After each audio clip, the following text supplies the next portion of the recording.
bagus ke tak quadripod ni. Let's go. Mula sekali aku nak unboxing dulu. Macam biasa aku keluarkan nampak lebih premium berwarna hitam yang aku beli ni.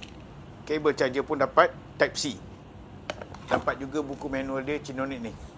Apa-apa boleh rujuk dengan buku ni. Jom kita buka. Okey, sebelum tu kita pusing kat sini dan kita laraskan. Yang bagusnya quadripod ni adalah Bluetooth shutter. Tekan 3 saat sampai dia keluar lampu. Nak buka kaki senang je. Tekan yang butang tengah ni. Nah, settle. Yang paling bestnya, aku boleh laras ikut sesuka hati aku. Disebabkan aku nak rakam video lagi terang, aku beli lampu sekali ni. Jadi, dengan ada lampu, video korang akan jadi terang. Tengok, lampu dia pun nampak cantik. Dapat sekali kabel charger.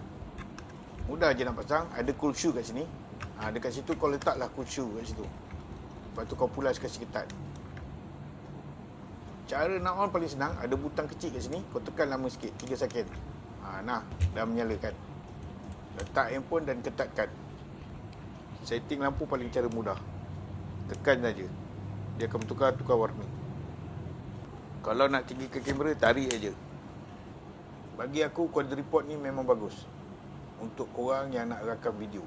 Tak nak cakap banyak, link aku dah bagi kat bawah tu. Cepat tekan sebelum benda ni habis. Alright, adios.